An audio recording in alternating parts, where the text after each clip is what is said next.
بسم اللہ الرحمن الرحیم. معزز صارفین السلام علیکم.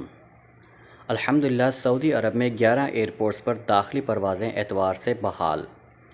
سعودی محکمہ شہری ہوابازی نے اعلان کیا ہے کہ صحت حکام کی سفارش پر اتوار 31 مئی سے سعودی عرب میں داخلی پروازیں بحال ہو جائیں گی. 11 ایئرپورٹ سے پروازیں چلیں گی. سعودی خبر رساں ادارے SPA کے مطابق محکمہ شہری ہوابازی نے ایک بیان میں کہا ہے کہ داخلی پروازیں بتدریج بحال ہو گئیں. تیاریاں مکمل کر لی گئی ہیں. سعودی ایئرپورٹ سے سفر کرنے والوں کو تمام حفاظتی تدابیر اور ضروری صحت و انتظامات کی پابندی کرنا ہوگی. بیان کے مطابق محکمہ شہری ہوابازی وزارت صحت اور ایئرپورٹس کے تمام متعلقہ اداروں کے تعاون سے انتظامات کر چکا ہے.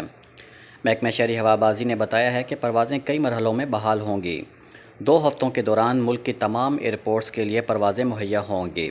پہلے مرحلے کے لیے پروازوں کا آغاز ریاض، جدہ، دمام، مدینہ منورہ، قصیم، ابہا، تبوک، جازان، حائل، باہا اور نجران سے ہوگا.